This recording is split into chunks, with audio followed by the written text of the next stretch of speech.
Question number 3 note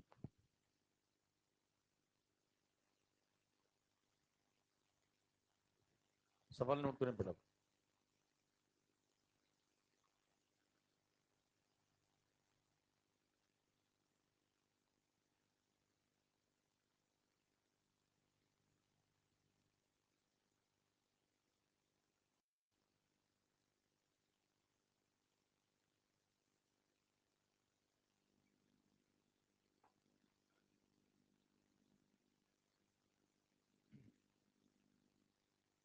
बताओ भाई क्या लगता है, पिछली क्लास में रिलेशन पढ़ चुके थे हम।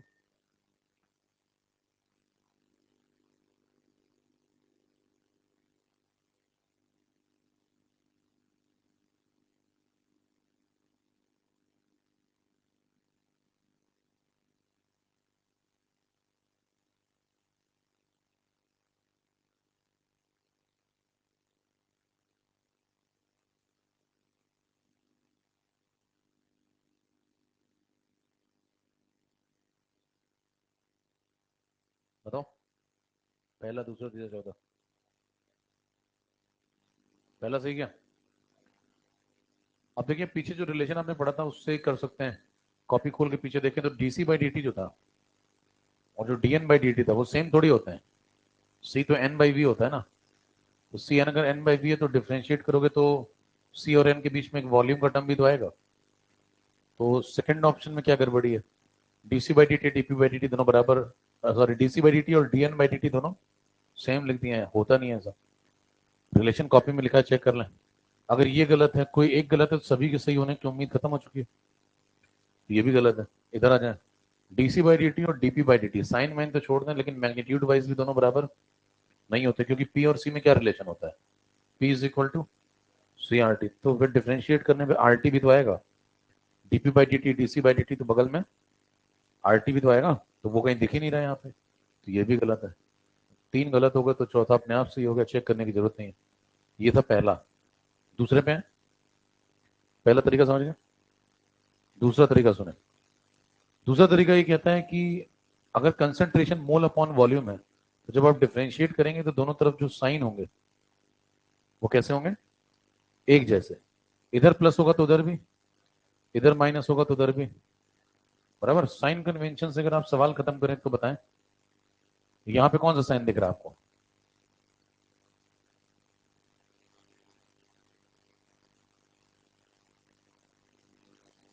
हाँ भाई यहां पे देखिए कौन सा साइन दिख रहा है। अगर मान लो फिर से नए सिरे से जिंदगी शुरू करें तो बताइए इस बार क्या चल रहा है? साइन कन्वेंशन चेक करो, यहाँ पे क्या साइन दिख रहा है? प्लस। और बगल में क्या लिखा हुआ है? यहाँ पे लिखा है प्लस, और यहाँ पे तो प्लस और माइनस थोड़ी हो सकता है। प्लस अगर होगा तो दोनों तरफ प्लस होगा। गलत है, ऑल गलत है ये। यहाँ देखो माइनस है तो यहाँ क्या है? ऐसा भी नहीं हो सकता। यहाँ चेक करो, माइनस माइनस, सही है। खत्म। तो क्या सिर्फ साइन कन्वेंशन चेक कर सकते हैं? या तो प्लस होगा तो दोनों तरफ डिफरेंशिएट करोगे, C is equal to N by V को, तो आएगा तो दोनों तरफ प्लस आएगा ना, और ये माइनस आएगा तो फिर दोनों तरफ। ये रिलेशन हो गया था ना कॉपी में? लग नहीं रहा तुम लोग देख कर रिलेशन हो गया। क्या ऐसे बेटे ऐसे कुछ पहली बार सुन रहे हैं? उसी मासूमियत से सुन रहे हो। चले कि तो आज पहली क्लास में है। बहुत बढ़िया। किंग में विधायक क्या कर। चलो भाई, तो आगे बढ़े। हेड डाली रेट एक्सप्रेशन। अगला कार्यक्रम है रेट एक्सप्रेशन। साइन कन्वेंशन से सवाल खत्म हो जाते हैं कभी सर। रेट एक्सप्रेशन का क्या मतलब है?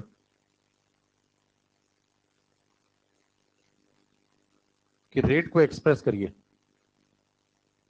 तो रेट को कैसे एक्सप्रेस करेंगे देखें। मान लीजिए रिएक्शन है और आपको इसका रेट एक्सप्रेस करना है। कोफिशिएंट ध्यान से देखें तो इधर भी वन है और इधर भी। तो बताइए रेट ऑफ रिएक्शन क्या लिखते हैं हम लोग? सभी ने पढ़ा इतना, minus one by one D A by D T उस तरफ। ठीक है, ये लिखते हैं। अब जब ये लिखते हैं तो बताएं ये क्यों लिखते हैं? तो इसमें लोग याद कर लेते हैं कि रिएक्टेंट के पहले माइनस लगाओ, प्रोडक्ट के पहले प्लस लगाओ, कोफिशिएंट डिवाइड कर दिया करो, दोनों को बराबर कर दो, कहानी खत्म। तो ऐसा करते क्यों है? तो इसको समझने के लिए फिर आपको जाना पड़ेगा थोड़ा सा मोल कॉन्सेप्ट। इसका कारण देखिए, कारण समझने के लिए काइनेटिक्स आई कहां से? तो आप कहेंगे काइनेटिक्स मोल कॉन्सेप्ट चाहिए। मान लें टी इज इक्वल टू 0 पे इसके कुछ मोल थे, कितने?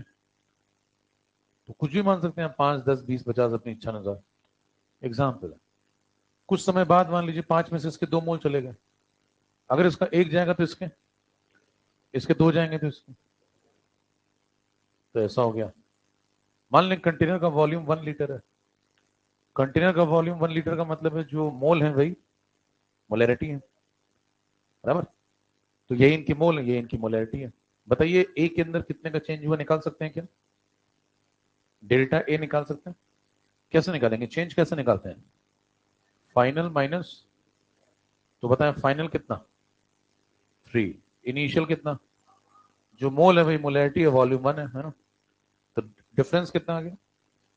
ये डेल्टा है। डेल्टा बी निकालो इसी तरीके से। डेल्टा बी निकालोगे तो फाइनल कितना? B final minus B final 2, initial 0, answer कितना? +2। बताइए डेल्टा ए आ गया, डेल्टा बी आ गया, क्या दोनों में कनेक्शन निकाल सकते हैं? बताइए डेल्टा ए की वैल्यू -2, डेल्टा बी की वैल्यू +2। क्या ये डेटा देखने से आपको कुछ समझ में आता है? क्या समझ में आता है? डेल्टा ए -2 है और डेल्टा बी +2 है, इसका क्या मतलब बताओ? अगर आप दो तरीके से समझाएं चीजों को, तो एक कॉन्सेप्ट है मोल कॉन्सेप्ट, एक है काइनेटिक्स। मोल क्या कहता है? मोल कहता है कि अगर ए के 2 मोल जाएंगे तो बी के 2 मोल बनेंगे, क्योंकि इसका कोफिशिएंट 1 है और इसका भी। तो ए के 2 जाएंगे, बी के 2 बनेंगे, ए का 3 जाएगा, बी के 3 बनेंगे। ये क्या है? मोल कॉन्सेप्ट है। इसमें काइनेटिक्स डालिए थोड़ी सी। काइनेटिक्स डालेंगे तो क्या बोलेंगे? जितने टाइम इंटरवल में, काइनेटिक्स आते ही बताइए क्या चीज इंट्रोड्यूस हो जाती है? समय। समय जब आ जाएगा तो समय के आने के साथ जब चीजों का वेरिएशन देखेंगे तो उसे क्या बोलते हैं? वो रफ्तार है। रफ्तार का मतलब क्या होता है? रफ्तार का मतलब है समय के साथ चीजों का वेरिएशन कैसे हो रहा है, धीमा हो रहा है, तेज हो रहा है। तो अब जब आप उसमें टाइम इंट्रोड्यूस कर देंगे तो वो क्या बन जाएगा? काइनेटिक्स। काइनेटिक्स क्या कहती है? जितनी देर में ए के 2 मोल जाते हैं, देखिए 2 मोल जाते हैं, जब मैं बोलता हूं तो यहां आ जाता हूं, 2 मोल जाते हैं, नेगेटिव का मतलब मोल घट रहे हैं, बराबर। उतनी देर में बी के 2 मोल आते नहीं, कहां तुम्हारे घर पे आते हैं, बन जाते हैं, बराबर। आते हैं मतलब घर पे क्या घंटी बजाएंगे तुम्हारे? अब देखो, तो क्या कहोगे? जितनी देर में ए के 2 मोल जाते हैं उतनी देर में बी के 2 मोल बनते हैं। तो ये काइनेटिक्स है। ये क्या है? काइनेटिक्स है। तो काइनेटिक्स क्या कहती है कि जो ए की रफ्तार है जाने की और बी की रफ्तार है, अभी भी आ रहा है लोगों का, जो ए की रफ्तार है जाने की और बी की रफ्तार है बनने की, वो दोनों बराबर है। तो क्या ए और बी की काइनेटिक्स बराबर रफ्तार से चल रही है? मान लीजिए इस प्रश्न में एक सवाल पूछा जाए कि अगर ए की काइनेटिक्स 2 × 10⁻⁴ है, डेटा की यूनिट तो देगा ही देगा, तो बी की काइनेटिक्स बताएं, तो आप क्या कहेंगे? सेम आंसर है। अगर ए की 2 × 10⁻⁴ है तो बी की भी 2 × 10⁻⁴ है, उसके लिए कुछ सॉल्व करने की जरूरत, क्योंकि आप यहां समझ चुके हैं कि दोनों की काइनेटिक्स बिल्कुल बराबर रफ्तार से चल रही है। अब इसी बात को जो हमने समझा है, इसको एक्सप्रेस करना होता है। एक्सप्रेस करना समझते हैं? जैसे मान लो आपके अंदर है कुछ, आप बता नहीं पा रहे हैं, तो उसको बताइए। तो बताने के लिए यहाँ क्या बताओगे? इतनी सारी बातें बताओगे कि जो है ए जितनी देर में खत्म होता है, बी उतनी देर में उतना बन जाता है, तो फिर बहुत बड़ा हो जाएगा ना मामला। तो हम क्या करेंगे? उसको एक मैथमेटिकल फॉर्म में लिख करके एक्सप्रेस कर देंगे। वो मैथमेटिकल फॉर्म क्या कहलाता है? Rate expression. ठीक है, आइए एक्सप्रेस करें। बताएं डेल्टा ए की वैल्यू कितनी है भैया? -2। डेल्टा बी की वैल्यू? आप क्या चाहते हैं कि दोनों एक दूसरे से क्या हो जाए? कनेक्ट हो जाए। कनेक्ट हो जाए तो कैसे कनेक्ट करेंगे? -2 और +2 को बराबर बनाएंगे, तो जो नीचे करेंगे वो इसमें भी चेंजेस होंगे। बताइए -2 को +2 के बराबर कैसे कर सकते हैं? यहाँ माइनस लगा लो, यहाँ माइनस लगा लो, ये +2 बन गया। यहाँ माइनस तो यहाँ भी माइनस, यहाँ प्लस ही रहने दो तो यहाँ भी प्लस रहने दो। क्या आप दोनों बराबर हो गए? तो क्या ये दोनों भी बराबर हो गए? जितना टाइम ए को मिला उतना बी को भी मिला। तो अगर यहाँ डेल्टा टी डिवाइड कर दो तो यहाँ भी डेल्टा टी डिवाइड कर दो, कोई दिक्कत? यही तो रेट एक्सप्रेशन है। तो बताइए रेट एक्सप्रेशन आया कहां से? मोल कॉन्सेप्ट से। तो किसी भी रिएक्शन की काइनेटिक्स कहां से निकलती है? इसी को आगे चल के लोग ऐसे याद कर लेते हैं। कि रेट एक्सप्रेशन ऐसे लिखा जाता है। तो क्यों लिखा जाता है, क्यू माइनस प्लस लगा रहे हैं, समझ में आ रहा है? कीजिए, ये नोट करें फिर।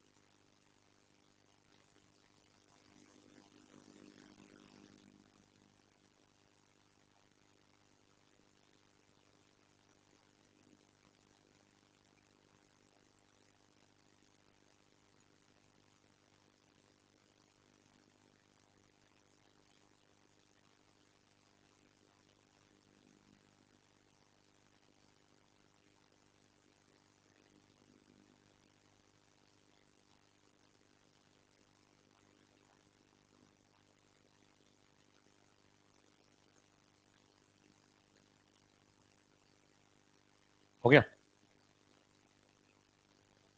ये सब नोट।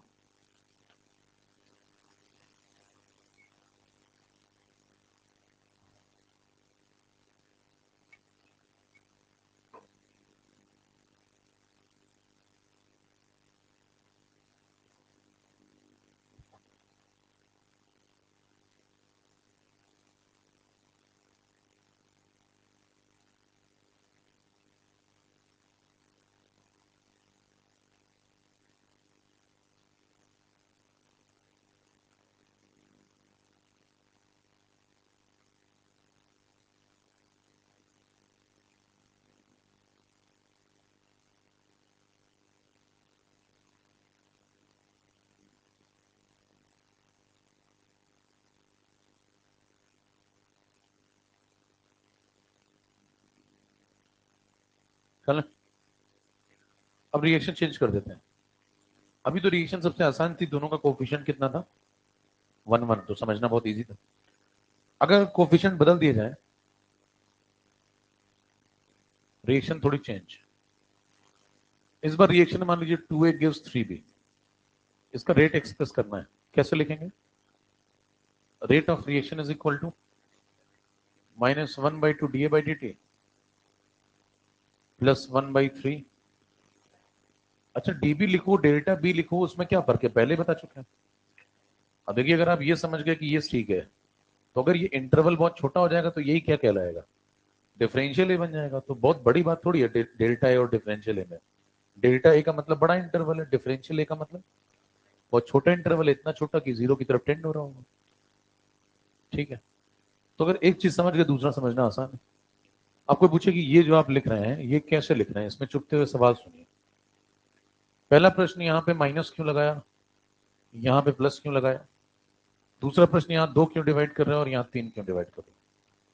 बताइए, यहाँ माइनस क्यों लगाया, यहाँ प्लस क्यों लगाया, क्या इसका जवाब मैं पीछे वाले एग्जाम्पल में दे चुका हूँ ऑलरेडी, एक बार दे चुके ना भाई। तो कई तरीके से समझा सकते हैं आप माइनस प्लस क्यों लगा रहे हैं। आप ऐसे भी समझा सकते हैं कि इक्वेट करने के लिए लगा रहे हैं, है ना, इक्वेट करने के लिए लगा रहे हैं। और भी बहुत सारे तरीके हैं। देखिए, रेट जो होता है वो हमेशा पॉजिटिव होता है। रेट कैसा होगा, रेट का मतलब क्या होता है, रेट का मतलब होता है कि कोई चीज किस रफ्तार से कम हो रही है या किसी रफ्तार से बढ़ रही होगी। अगर कम हो रही है तो उसके कम होने की रफ्तार बताइए, बढ़ रही है तो उसके बढ़ने का रफ्तार, तो वो तो आप पॉजिटिव में ही देंगे ना। तो रेट का आंसर हमेशा ही पॉजिटिव आएगा, चाहे वो रेट ऑफ डिसअपियरेंस हो, चाहे वो रेट ऑफ अपीयरेंस हो, चाहे वो रेट ऑफ रिएक्शन हो, चाहे वो किसी का भी रेट हो, किसी भी रिएक्टेंट का, किसी भी प्रोडक्ट का। बराबर, हमेशा आंसर कैसा आएगा। तो अगर आपको रेट का आंसर कभी नेगेटिव लिखा मिल जाए किसी ऑप्शन में, हालांकि होता ही नहीं है ऐसा, कभी देता ही नहीं है, लेकिन मान लो देते तो आप तुरंत उसको काट दें, गलत है। ठीक है, अब ये कैसे आया, इसको समझे। इसको समझने के लिए फिर से कहां जाना पड़ेगा आपको, मोल पे आइए।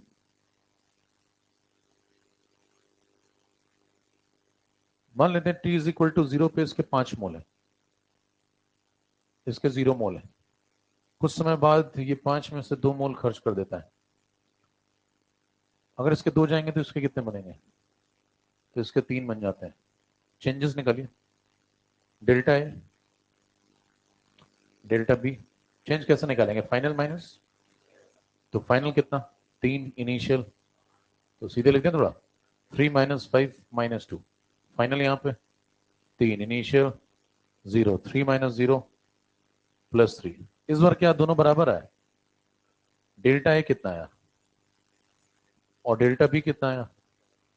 बताइए, ये डेटा आपसे कुछ कहता है क्या, क्या कहता है, कहता है कि अगर आप मोल से समझना चाहते हैं तो ये कहेंगे कि अगर ए के 2 मोल जाते हैं तो बी के 3 मोल बनेंगे।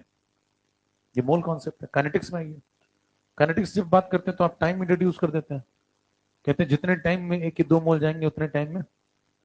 तो देखिए यहाँ पे क्या बोलेंगे, जितने टाइम में ए के 2 मोल जाते हैं, जाते बोलते हैं मैं नेगेटिव पे आ जाता हूँ, यानी कि मोल घट रहे हैं, उतनी देर में बी के 3 मोल बनते हैं। तो क्या दोनों की काइनेटिक्स बराबर है या धीमी तेज?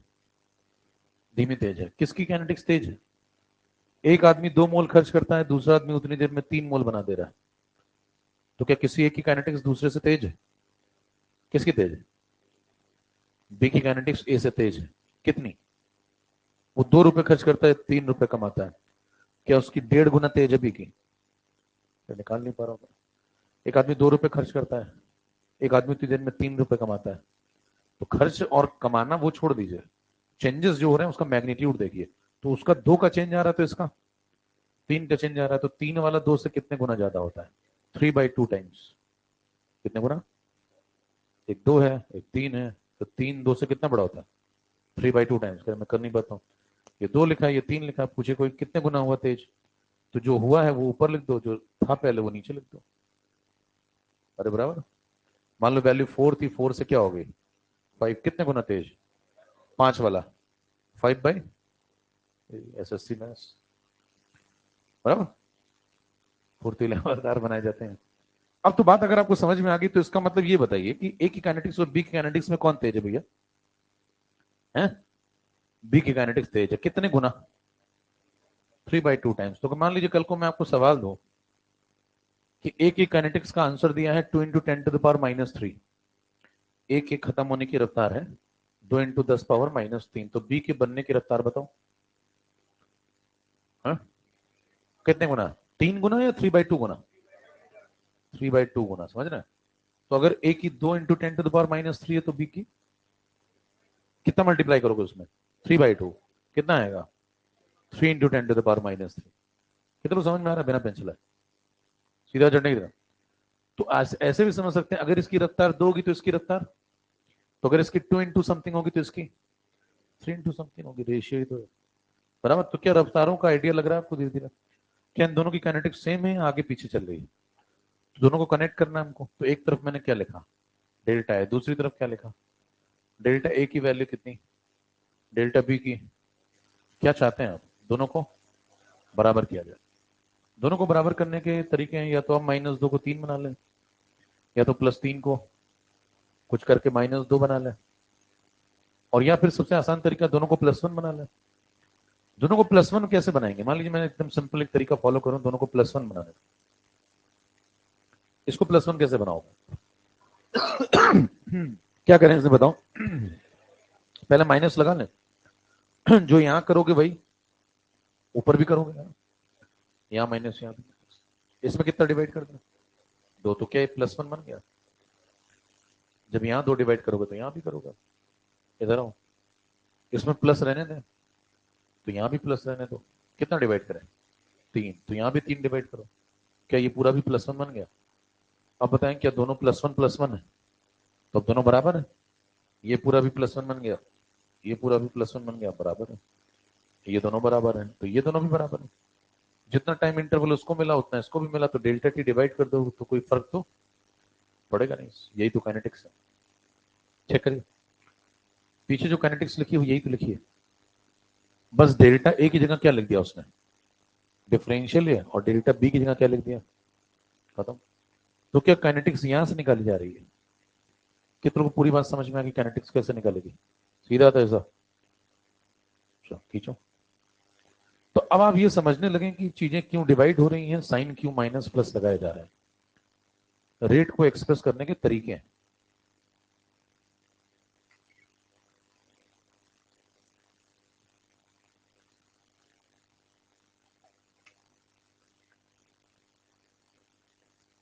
अगर मान लो मैं ये नहीं लिखना चाहूं, कोई मुझसे कहे कि रेट को ऐसे मत एक्सप्रेस करो, बोल के समझाओ, इसी पूरी बात को बोल के कैसे समझाओगे?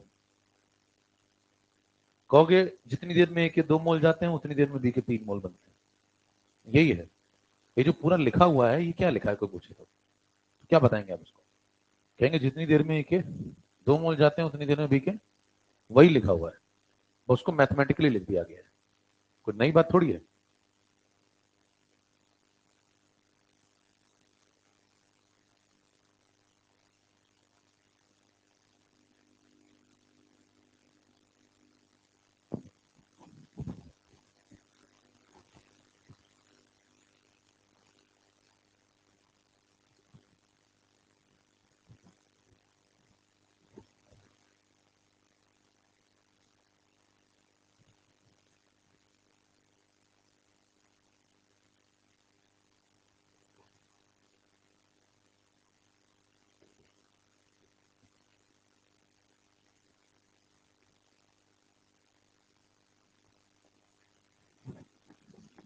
चले भाई। तो 2 बार आपको बता दिया गया क्यों साइन चेंज कर रहे हैं, क्यों डिवाइड कर रहे हैं। तीसरे एग्जाम्पल पे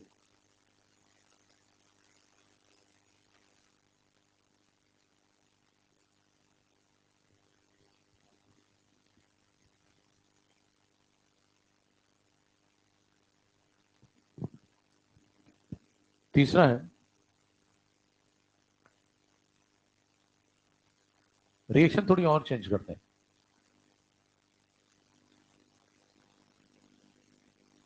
अब बताएं ये रिएक्शन है, आपको क्या लिखना है इसमें, रेट ऑफ रिएक्शन कैसे लिखेंगे। Rate of reaction is equal to -1/2 आगे इज इक्वल टू +1/3 dB/dt और उसके आगे तो आपने ऐसे लिख दिया, कहानी खत्म हो गया, आप आगे बढ़ गए। चुपते हुए सवाल क्या उठते हैं। सवाल वो आपसे समझदार व्यक्ति 3 पूछेगा। पहला, रिएक्टेंट के पहले माइनस और प्रोडक्ट के पहले प्लस क्यों लगाते हो, कोफिशिएंट क्यों डिवाइड करते हो। तो इन 2 सवालों के जवाब तो आप दे चुके हैं। नया सवाल क्या है, नया सवाल ये है जो अभी जस्ट पैदा हुआ है कि यहां बी और सी को तुम जोड़ के लिखते थे, तो यहां बी का जो आंसर है और जो सी का आंसर है उन दोनों को जोड़ के क्यों नहीं लिख रहे हो, इक्वल करके क्यों लिख रहे हो, अलग अलग। पूछ सकता है ना भी कोई, सिंपल सा मासूम सा सवाल है कि बताएं यहां तो बी और सी साथ में है, तो यहाँ बी और सी का डेटा जोड़ करके लिख दूं, यहाँ प्लस लगा दूं, यहाँ इक्वल की जगह बी और सी को जोड़ के ए के बराबर कर दूं। ऐसा क्यों ना किया जाए। तो आप क्या कहोगे, होता है तो होता है, ऐसे सब लोग लिखते हैं, ये सब बातें करोगे। तो फिर से आप उसको समझाएंगे कहां से, मोल कॉन्सेप्ट। मोल कॉन्सेप्ट क्या कहता है देखिए, एक बार आपको मोल समझ में आने लगा तो फिर ये सब जो आप कर रहे हैं ये सब कभी करने की जरूरत ही नहीं पड़ेगी।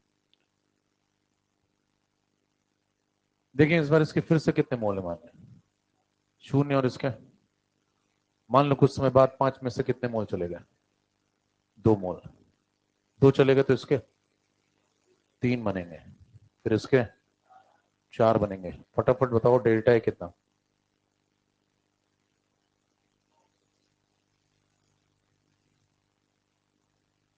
हाँ भाई डेल्टा है बताओ। फाइनल कितना, 3 इनिशियल, 3 - 5 तो जल्दी लिख रहे हैं।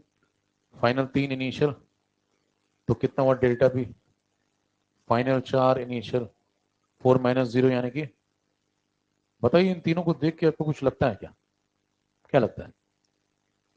यहीं से काइनेटिक्स निकली है। अगर आप मोल कॉन्सेप्ट की बात करें तो मोल कॉन्सेप्ट क्या कहता है, अगर ए के 2 मोल जाएंगे तो बी के 3 मोल बनेंगे और साथ ही साथ सी के 4 मोल भी बनेंगे। काइनेटिक्स क्या कहती है, काइनेटिक्स कहती है जितने टाइम इंटरवल में ए के 2 मोल जाते हैं उतने ही टाइम इंटरवल में बी के 3 मोल बन जाते हैं और उतने ही टाइम इंटरवल में साइमल्टेनियसली, ऐसा नहीं कि वो टाइम इंटरवल आपने दोबारा से दिया है, साइमल्टेनियसली साथ ही साथ उस उतने ही टाइम इंटरवल में सी के 4 मोल भी बन जाते हैं। यही बात है, यानी कि तीनों को टाइम इंटरवल कितना मिला है, बिल्कुल सेम, लेकिन ए अलग कुछ काम कर रहा है उसी टाइम इंटरवल में, बी कुछ अलग कर रहा है और सी कुछ। ए कहता है कि उतनी देर में मैं क्या करूंगा, तो ए ने कहा मैं उतनी देर में 2 मोल खर्च करूंगा। बी क्या कहता है, मैं अपने 3 बनाऊंगा। सी क्या कहता है, बताइए क्या टाइम इंटरवल आपने तीनों को बराबर दिए, तो क्या सबने सेम काम किया, नहीं। तो क्या सबकी काइनेटिक्स बराबर है, नहीं। क्या तेज और धीमी है, किसकी सबसे तेज है, सबसे ज्यादा मोल में परिवर्तन कौन लाया, तो सबसे तेज काइनेटिक्स। नंबर 2 पे किसकी काइनेटिक्स है, और सबसे धीमी काइनेटिक्स। तो अगर आपसे ऑर्डर पूछा जाए कि बताएं काइनेटिक्स की रफ्तार का जो ऑर्डर है वो बताएं, तो ऑर्डर घटते हुए क्रम में सजाइए, सी उसके बाद बी उसके बाद, कल को कोई ऑब्जेक्टिव आ जाए, उस ऑब्जेक्टिव में मान लो आपको बी की रफ्तार दी और सी की पूछी है, तो पहली नजर आपकी कहां जानी चाहिए।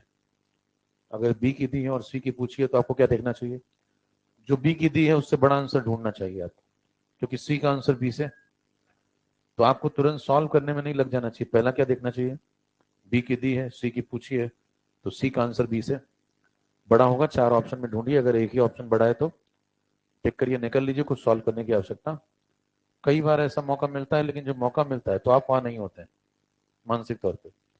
यही समस्या है। तो चीजें पहले से सेट रखिए, मैं पहला स्टेप क्या करने वाला हूँ। कल को मान लीजिए मेरे को बी की रफ्तार दी और ए की पूछिए, तो मैं कौन सा आंसर ढूंढूंगा? छोटा आंसर जो बी से थोड़ा छोटा हो। अगर सारे छोटे हुए तो सॉल्व करूंगा, अगर कोई एक छोटा हुआ बाकी बड़े हुए या बराबर हुए तो खत्म है कहानी। ठीक है, चर्चा को आगे बढ़ाइए। आपके पास कितने लोग हैं? 3 लोग। कौन कौन? ए है, बी है, तीनों अपने मोल में परिवर्तन दिखा रहे हैं। बताइए जो ए का परिवर्तन है क्या वो बी और सी से सेपरेटली कनेक्टेड है? क्या ए नाम के व्यक्ति का बी से अलग कनेक्शन है और सी से कोई दूसरा कनेक्शन है, सेपरेट? हाँ बिल्कुल। ए के 2 जाते हैं तो बी के, ये किसका कनेक्शन है? ए और बी का। ए और सी का क्या कनेक्शन है? ए के 2 जाते हैं तो सी के, तो अगर ए के 2 जाते हैं तो सी के 4 बनते हैं, ये ए और सी का कनेक्शन है। तो क्या ए बी से सेपरेटली कनेक्टेड है और ए सी से भी सेपरेटली कनेक्टेड है? अगर ए का खेल बी और सी के साथ सेपरेटली चल रहा है तो बी भी ऐसा ही खेल रहा होगा। क्या बी का ए और सी के साथ सेपरेट कनेक्शन है? क्या इसी तरीके से सी का बी और ए के साथ सेपरेट कनेक्शन है? तो क्या 3 में से हर एक व्यक्ति का बाकी 2 से एक सेपरेट कनेक्शन है? ठीक है। क्या हम क्या चाहते हैं? यहाँ कैसे बताओ। हम क्या चाहते हैं कि वो सारे कनेक्शन हमें एक बार में एक ही समय में एक ही इक्वेशन के अंदर एक साथ नजर आ जाए। कब नजर आएंगे? जब आप तीनों को एक साथ एक तीसरों से, तीनों को एक साथ एक तीसरे से कनेक्ट कर देंगे। कैसे कनेक्ट करेंगे?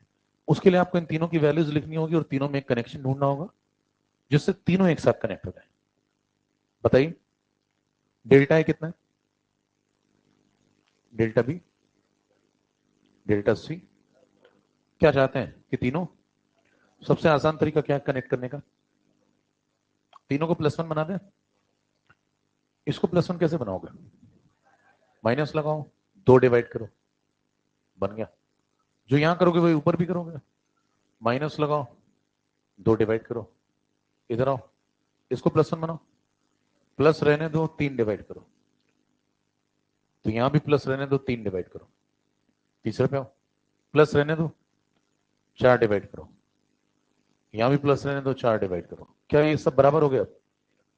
चेक करिए, अगर ये तीनों व्यक्ति बराबर हो गए तो ये इसके और ये इसके बराबर हो गया। अब बताइए टाइम इंटरवल तीनों को सेम मिला, डिवाइड कर दो। बताइए जो ऊपर लिखा है यही तो काइनेटिक्स है। तो कोफिशिएंट क्यों डिवाइड करते हैं दिख रहा है अब आपको? साइन कैसे चल रहा है वो भी दिख रहा है। बी और सी को जोड़ करके ए के बराबर क्यों नहीं लिखा? एक प्रश्न उठाता ना। कोई व्यक्ति आपसे पूछे कि बी और सी को जोड़ करके, इन दोनों को जोड़ करके ए के बराबर क्यों नहीं लिखते हो, तो क्या कहोगे? कहोगे ऐसा करोगे तो इसका मतलब तुम 1 और 1 को जोड़ करके 1 के बराबर लिख रहे हो। यही कर रहे हो ना ये।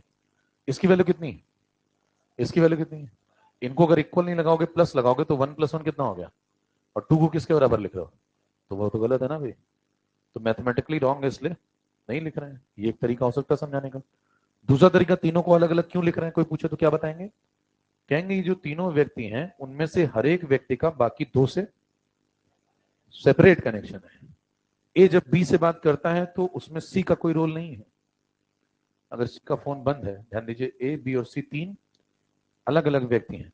तो बताइए जब ए से बात करता है बी तो उसमें सी का कोई रोल? सी कल को साइड में बैठ जाए, अपनी वैल्यू मत दिखाए, तब भी कनेक्शन यही रहेगा। क्या ए का सी के साथ भी एक सेपरेट कनेक्शन है? उसमें बी का कोई रोल?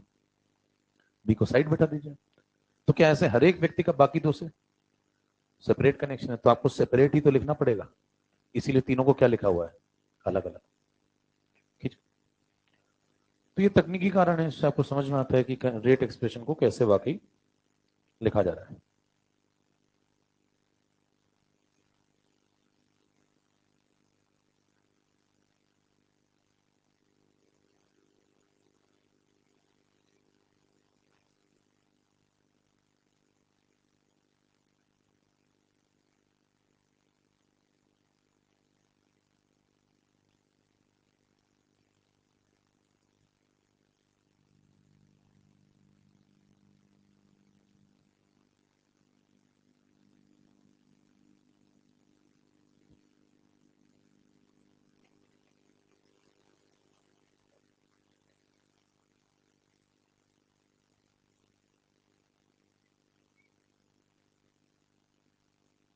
चले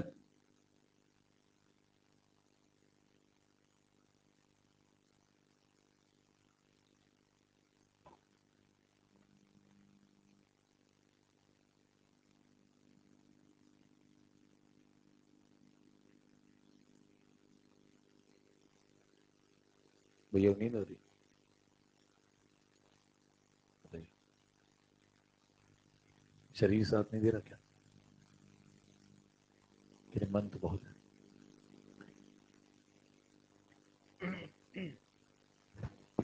चलें भाई, तो ये 2A 3B 4 से यहां तक भी पहुंच गया। कल को आप कोई भी रिएक्शन उठा के ले आए, है ना, अभी तो देखिए ये रिएक्शन है, सिंपल रिएक्शन है।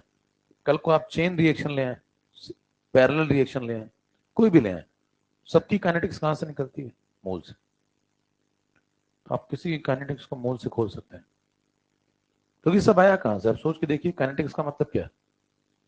काइनेटिक्स का मतलब है समय बदला, समय के साथ उस पर जो चीजें निर्भर कर रही थी वो बदली। तो लोगों ने कहा दोनों में रिलेशन ढूंढ लेते हैं। तो लोगों ने कहा समय के साथ जो चीजें बदल रही हैं वो किस रफ्तार से बदल रही हैं, वही रेट बन गया, फिर वहीं से काइनेटिक्स चल रही। यही कारण। सवालों पे आए, नोट कर लिया। और ये डेटा अपने मन से आप कुछ भी ले सकते हैं, मैंने 5 लिया, आप कुछ भी ले लें। एग्जाम्पल ऐसे।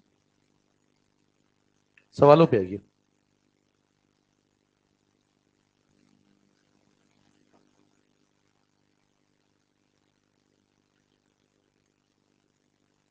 ये लगाओ पहले।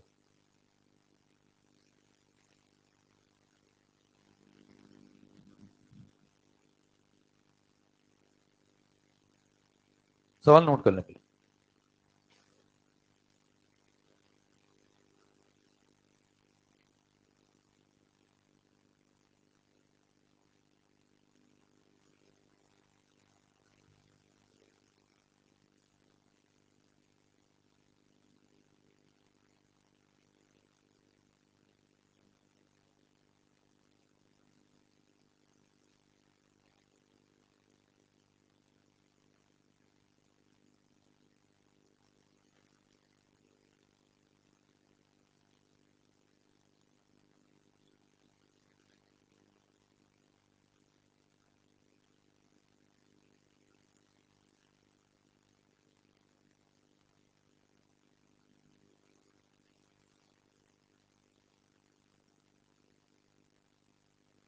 चले भाई, सवाल दिख रहा है पीछे?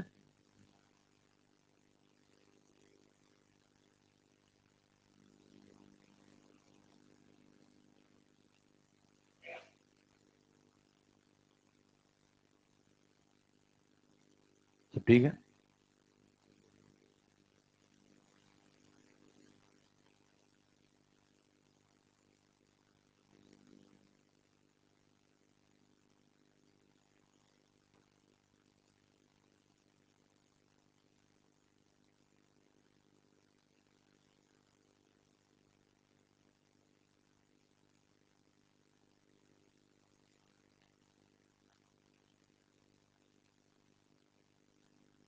चले भाई, अब देखें, ये रिएक्शन है। सबसे पहले इसमें देख लें कि रिएक्शन क्या दी है। 2N25 gives 4NO2 plus 1O2। इस रिएक्शन में सवाल पढ़ लें क्या कह रहा है। NO2 का जो कंसंट्रेशन है वो इंक्रीज हो गया है इतने से, यूनिट देखें ध्यान से, मोल पर लीटर, यानी कि मोलैरिटी है। तो इतने से बढ़ गया है कितने सेकंड में? आपको बताना क्या क्या है, जितना कुछ बता सकते हैं वो सब बता दें। इस सवाल में क्या क्या बता सकते हैं? मान लीजिए एक सवाल आपके सामने है, ये रिएक्शन है,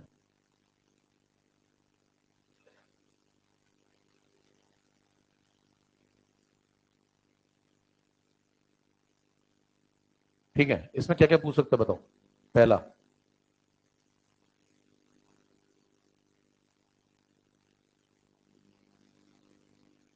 rate of disappearance of N2O5। और क्या पूछ सकता है? रेट ऑफ अपीयरेंस, अपीयरेंस का मतलब क्या होता है? फॉर्मेशन। कहीं भी मान लो फॉर्मेशन लिखा है, सेम बात है, ऑफ NO2।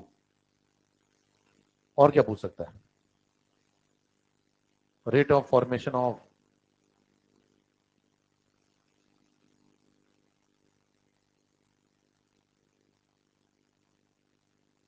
O2, और क्या पूछ सकता है? Rate of reaction.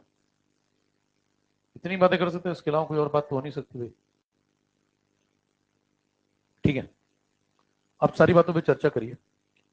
देखिए, जब आप डिसअपियरेंस या अपीयरेंस लिखते हैं किसी का, तो पहला प्रश्न यही उठता है कि इस व्यक्ति का डिसअपियरेंस क्यों पूछा और बाकियों का अपीयरेंस क्यों पूछा। पहला तो यही सवाल है, इनका डिसअपियरेंस क्यों नहीं पूछ रहे हो नीचे वालों का। तो आप कहेंगे कि पहली चीज तो ये एक इरिवर्सिबल रिएक्शन है। कैसी है? यानी रिवर्सिबल होती तो बात कुछ और हो सकती थी। ये एक इरिवर्सिबल रिएक्शन है और ये सिर्फ एक ही दिशा में जा सकती है, और वो दिशा कौन सी है? फॉरवर्ड। तो अगर ऐसा है तो ये व्यक्ति सिर्फ क्या हो सकता है? खत्म ही हो सकता है, क्योंकि केवल एक ही दिशा में रिएक्शन जा रही है। और ये दोनों क्या हो सकते हैं? बन सकते हैं। तो फिर इन दोनों के बनने का पूछा हुआ है। देखिए, क्लियर है? अगला प्रश्न ये उठता है कि इनको लिखें कैसे। तो बताएं, रेट ऑफ डिसअपियरेंस कैसे लिखोगे इसका? Minus dN2O5 by dt। दूसरे वाले का प्लस dNO2 बाई dt। इसका प्लस DO2 बाई dt। अच्छा, डिफरेंशियल लिखें या डेल्टा लिखें, उसमें आपको समझ में आ चुकी कहानी है। कहानी लगभग लगभग है दोनों एक ही जैसी। डेल्टा बोलो या फिर डिफरेंशियल बोलो, बस किसका अंतर है? डेटा का। डेटा किसी में बड़ा है, किसी में छोटा है। बड़ा अंतर होगा तो फिर डेल्टा लिख दो, और छोटा अंतर है तो फिर डिफरेंशियल फॉर्म लिख दो। खत्म, ये तो सेम बात है। ठीक है, अब बताइए पहला। अच्छा, इसका आंसर क्या लिखेंगे लास्ट वाले का? इसका तो आप समझ चुके हैं, तीन तरीके से लिख सकते हैं। एक तो ये लिखते हैं, और एक ये लिख सकते हैं, प्लस 1/4 dNO2 बाई dt। और एक ये लिख सकते हैं। अब कई सारे इसमें सवाल हैं। पहला सवाल तो ये बताएं कि इस वाले जो पहले वाले में था, इसमें आपने कहीं भी इसका जो कोफिशिएंट था वो डिवाइड नहीं किया। देखिए, इसका कोफिशिएंट कितना है? 2। तो क्या 2 आपने यहां डिवाइड किया? नहीं। इसमें क्या आपने कोफिशिएंट डिवाइड किया? क्या इसका 4 था, देखो डिवाइड नहीं किया। इसमें कोफिशिएंट डिवाइड, अब इसमें 1 है तो पता नहीं चल रहा आपको, लेकिन इसमें भी डिवाइड नहीं किया। कुछ और होता तो भी नहीं करते। तो मतलब इन सब में आप कोफिशिएंट डिवाइड नहीं करते, लेकिन यहां जब आप आते हैं तो रेट ऑफ रिएक्शन में तो आप कोफिशिएंट डिवाइड करते हैं। इसका 4, इसका 2, इसका 1। तो ये सब कारण पूछने होंगे ना भाई, ऐसा क्यों करते हैं। देखिए, दो तरीके हो सकते हैं आगे बढ़ने के। या तो आप ये सब मान लें कि ये सब सच है, ऐसा ही होता है सदियों से, और आगे बढ़ जाइए, तो चार सवाल लगा लीजिए। मतलब मैं कहूं कि डिसअपियरेंस में और अपीयरेंस में नहीं डिवाइड करना है, और रेट ऑफ रिएक्शन में करना है, बात खत्म हो गई। ना आपने इसके आगे कुछ पूछा, ना मैंने कुछ बताया, जिंदगी आगे चल रही है। दूसरा तरीका क्या है, समझ लें कि क्यों डिवाइड नहीं कर रहे हैं और क्यों डिवाइड कर रहे हैं। तो चर्चा में देखिए एक और सवाल उठता है कि यहाँ पे क्या लगाया आपने, यहाँ पे ऐसा क्यों कर रहे हैं, साइन क्यों बदल रहे हैं। तो सुने ध्यान से, पहली चीज, अगर किसी का भी रेट पूछा है, किसी का मतलब किसी का भी, तो रेट हमेशा कैसा आएगा? पॉजिटिव। चाहे वो किसी के अपीयरेंस का रेट हो, चाहे वो डिसअपियरेंस का हो, चाहे वो रेट ऑफ रिएक्शन हो, हमेशा आंसर कैसा आएगा? और कॉमन सेंस की बात है, वो क्यों पॉजिटिव आएगा? क्योंकि आपसे क्या पूछ रहा है, ये चीज इस रफ्तार से बदल रही है, बताओ किस रफ्तार से बदल रही है। तो आप रफ्तार तो मैग्नीट्यूड ही देंगे ना, इतने टाइम में इतनी घट जाती है, इस रफ्तार से घट रही है, या इतने टाइम में इतनी बढ़ गई तो इस रफ्तार से बढ़ रही है। तो आंसर हमेशा कैसा देंगे? पॉजिटिव, चाहे वो अपीयरेंस हो, चाहे वो दूसरा। सुनिए, अगर ये सब पॉजिटिव है तो मतलब ये भी पॉजिटिव है पूरा, ये भी पॉजिटिव है, ये भी पॉजिटिव है, ये भी पॉजिटिव है, ये सब पॉजिटिव है। अगर ये सब पॉजिटिव है तो बताएं, इसको पॉजिटिव बनाने के लिए N2O5 के बारे में थोड़ा सोचें। N2O5 के मोल क्या हो रहे होंगे? कम हो रहे होंगे। मोल अगर घट रहे होंगे तो बताइए इसके अंदर जो चेंज होगा ये नेगेटिव होगा। नेगेटिव के पहले नेगेटिव लगाएंगे तभी तो पॉजिटिव बनेगा। अरे ठीक है, N2O5 के मोल घट रहे हैं तो चेंज तो नेगेटिव होगा ना। किसी के मोल घट रहे हैं तो चेंज कैसे निकालते हैं? चेंज हमेशा फाइनल माइनस। तो चीजें घट रही हैं तो चेंज नेगेटिव, और अगर ये चेंज नेगेटिव है तो माइनस के आगे माइनस लगा दो तो प्लस बन गया, तो आंसर पॉजिटिव हो गया। कह रहे डीटी के बारे में नहीं बताया कुछ। डीटी हमेशा पॉजिटिव होता है। क्यों? समय हमेशा आगे ही तो बढ़ेगा, पीछे लौटा के थोड़ी ला सकते हो, है ना। बचपन के दिन में वापस दे दो, तो ऐसा होता नहीं, समय तो आगे बढ़ेगा ना भैया। तो ये हमेशा ही पॉजिटिव है, इसलिए इसके साइन पे कोई डिस्कशन हम करते ही नहीं। इस पे आइए, NO2 समय के साथ क्या हो रहा होगा, तो उसका जो चेंज होगा वो, अगर चेंज पॉजिटिव है तो पॉजिटिव की पहले पॉजिटिव लगा दिया, तो आंसर क्या हो गया। यहाँ पे ये O2 कैसा है, बढ़ रहा है, चेंज कैसा है, पॉजिटिव उसके पहले, तो आंसर कैसा हो गया, खत्म। सबको पॉजिटिव बनाना है, यही कहानी आप यहां भी समझ सकते हैं। तो साइन की क्लैरिटी है, साइन कहाँ, माइनस प्लस क्यों कैसे, सब क्लियर है। ठीक है, अगला प्रश्न क्या है, फिर धीरे धीरे बढ़िए। अगला प्रश्न है, यहाँ पे कोफिशिएंट क्यों नहीं डिवाइड करते हो, और यहाँ पे कोफिशिएंट क्यों डिवाइड करते हो, तो इस पे आइए। देखिए पहली बात तो, इनको आप जब लिखते हैं तो इनको लिखने का एक ही तरीका है। एक और सवाल है, इनको लिखने का एक एक तरीका है, लेकिन इसको लिखने के 3 तरीके हैं, ऐसा क्यों, सवाल है ना सब लॉजिकल। यहाँ 3 बातें लिख रहे हो तुम, यहाँ तो एक ही लिखते हो, ऐसा क्यों करते हो। तो आप कहेंगे रेट ऑफ रिएक्शन जो होता है, रेट ऑफ रिएक्शन का मतलब है रिएक्शन की स्पीड। रिएक्शन की स्पीड का मतलब रिएक्शन किस रफ्तार से चल रही है। तो कौन बताएगा ये बात, रिएक्शन किस रफ्तार से चल रही है, कौन बताएगा। 2 आदमी बता सकते हैं, कौन कौन, एक तो रिएक्टेंट और दूसरा, भाई रिएक्टेंट हम बताएगा कि मैं इस रफ्तार से खर्च खर्च हो रहा था, तो मेरी मदद ले लो समझने के लिए, रेट ऑफ रिएक्शन। दूसरा प्रोडक्ट कहेगा कि मैं इस रफ्तार से बन रहा था, तो मेरी मदद ले लो। यानी कि 2 व्यक्ति आपको आंसर दे सकते हैं, कौन कौन से, रिएक्टेंट और, अब अगर आपके पास रिएक्टेंट की संख्या है 1 और प्रोडक्ट की संख्या है 2, तो टोटल कितने तरीके हो गए फिर, तो टोटल 3 तरीके हो गए, समझ रहे हैं। इसीलिए रेट ऑफ रिएक्शन को लिखने के कितने तरीके हो गए, 3। लेकिन डिसअपीयरेंस या अपीयरेंस को लिखने के तो उनके अपने एक एक तरीके होंगे, जिस आदमी का पूछा उसी का लिखोगे ना भैया। तो इसका एक तरीका, इसका एक, इसका एक, लेकिन इसके 3। अगला सवाल, यहाँ पे कोफिशिएंट नहीं डिवाइड किया और यहाँ किया, आखिरी प्रश्न ये है बस, तो इसका जवाब भी सुनो। कोई आपसे पूछे ये क्या चीज है, ये N25 के खत्म होने की ओवरऑल रफ्तार है। N25 के खत्म होने की ओवरऑल रफ्तार है, किसमें, इस रिएक्शन में। कितनी एंटिटी इन्वॉल्व है इसके अंदर, 2 एंटिटी। तो 2 एंटिटी जब इन्वॉल्व हुई तो ये रफ्तार आई, ठीक है। कोई पूछे ये क्या चीज है, ये N25 के खत्म होने की ही रफ्तार है, लेकिन पर एंटिटी पे। अगर 2 एंटिटी पे निकालेंगे तो क्या रफ्तार थी, ये। तो फिर एक एंटिटी अगर दौड़ाते तो उस पर क्या रफ्तार होती, डिवाइड बाय 2। तो ये क्या है और ये क्या है, दोनों में अंतर समझ रहे हैं।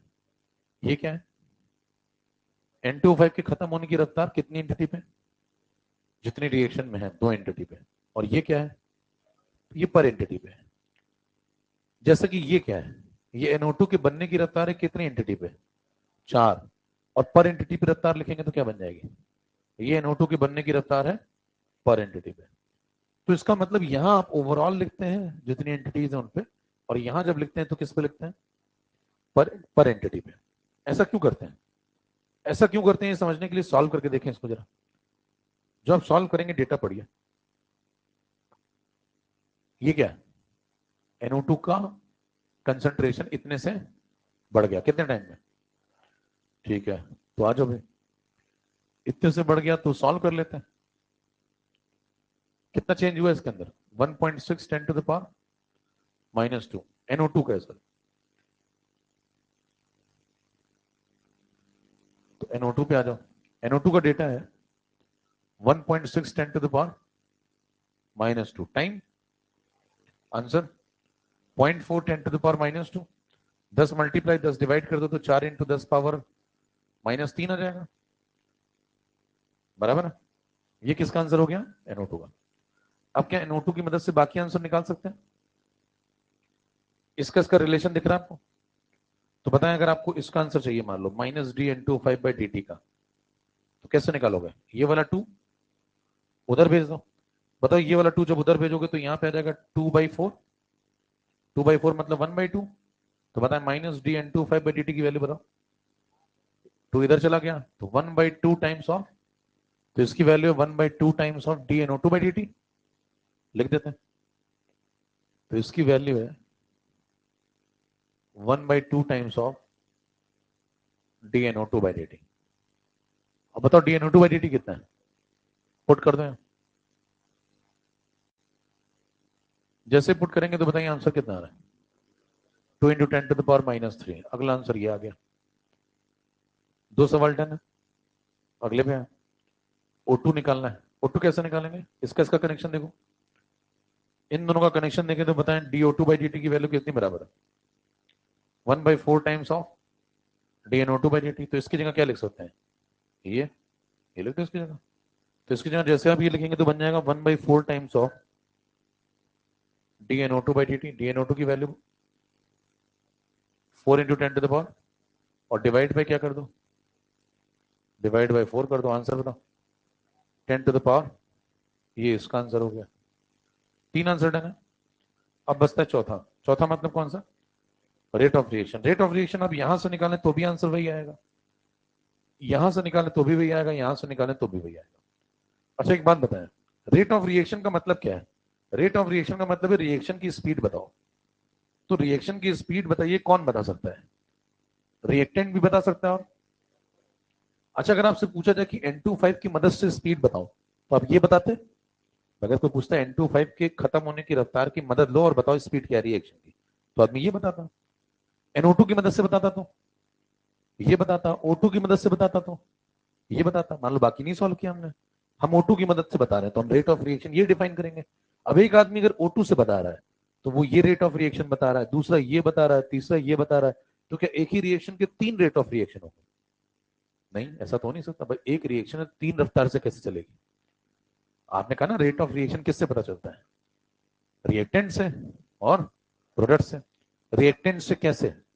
रिएक्टेंट की खत्म होने की रफ्तार से। तो ये लो, ये है ना रिएक्टेंट की खत्म होने की रफ्तार।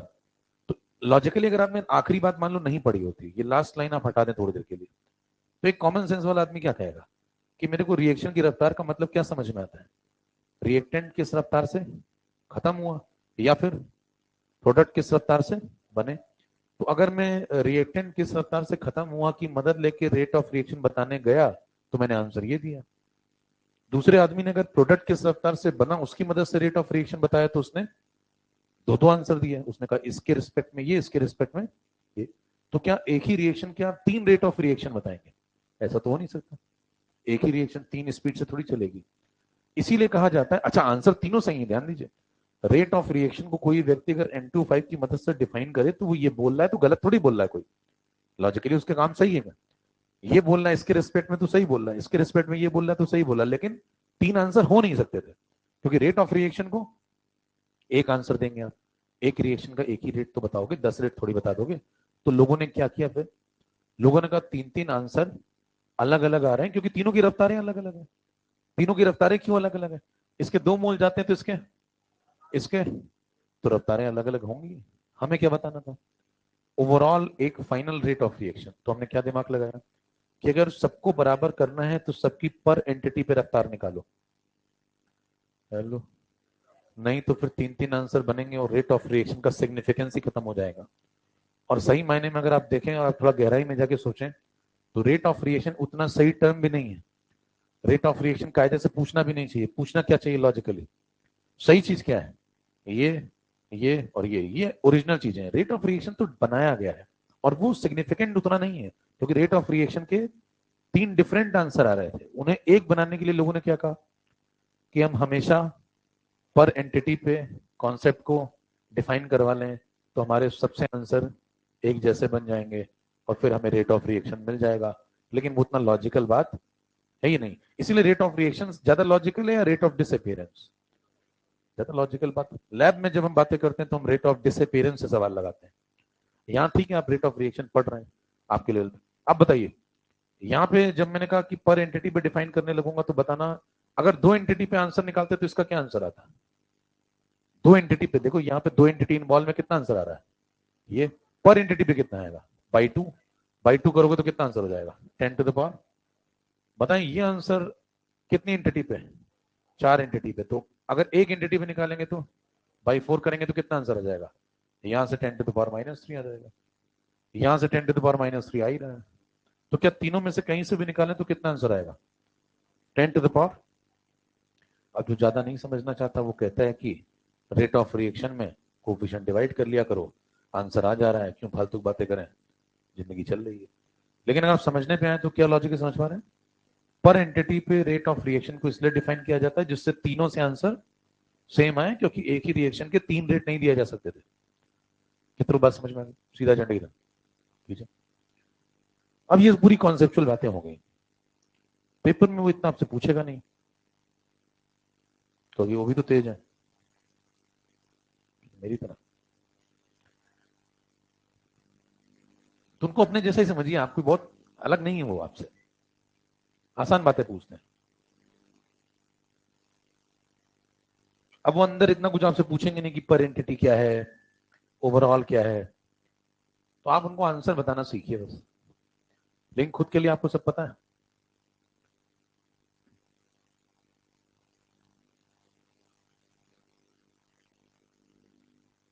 नींद से जूझ रहा है भारत का युवा है। रात को रील देखते हो क्या?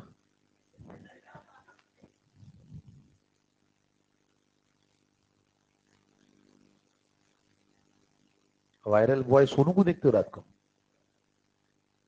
अय्या मैया।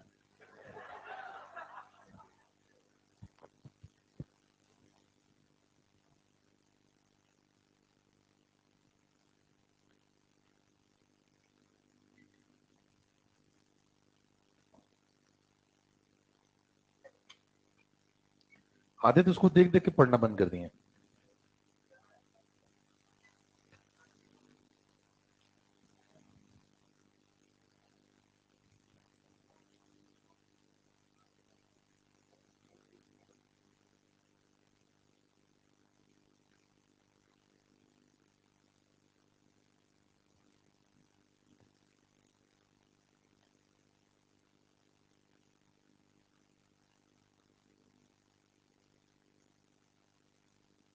चलो भी।